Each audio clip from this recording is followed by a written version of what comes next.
only comes through the Lord Jesus Christ. Grace and truth originates with Him and comes through Him. So if you want to experience more of God's grace and truth in your life, you have to experience more of Jesus.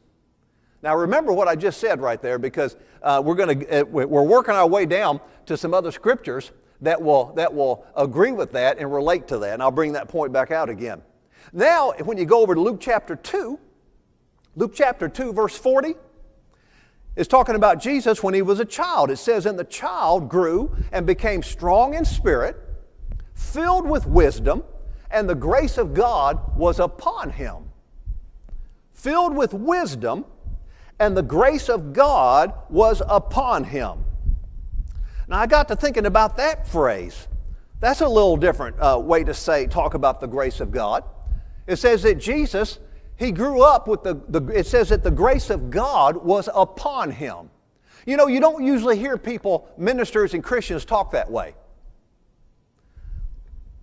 You don't usually hear a minister get up and say, you know, I was at Brother so-and-so's meeting last night, and you could just tell that the grace of God was upon him. Usually most Christians don't talk that way. You know, if he's a great teacher or preacher, they'll say, you know, I was at so-and-so's meeting last night, and boy, could he teach the Word.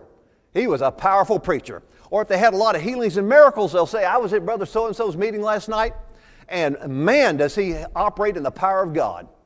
But I usually don't hear ministers say, describing another person's ministry, by saying the grace of God was mightily upon them. But see, the grace of God is on us, isn't it? We need to think that way. The grace of God is upon us. See, it's not just God showing us favor so we could get saved. That's the greatest of all miracles, of course.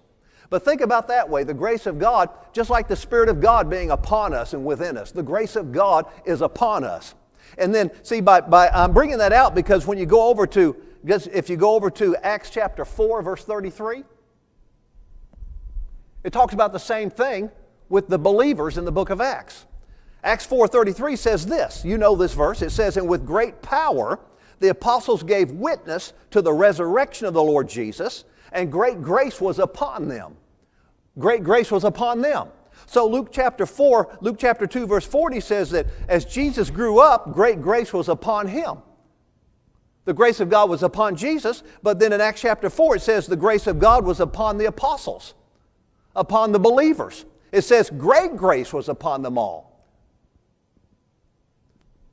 So stop and think about that. Great grace. Well, if you can have great grace,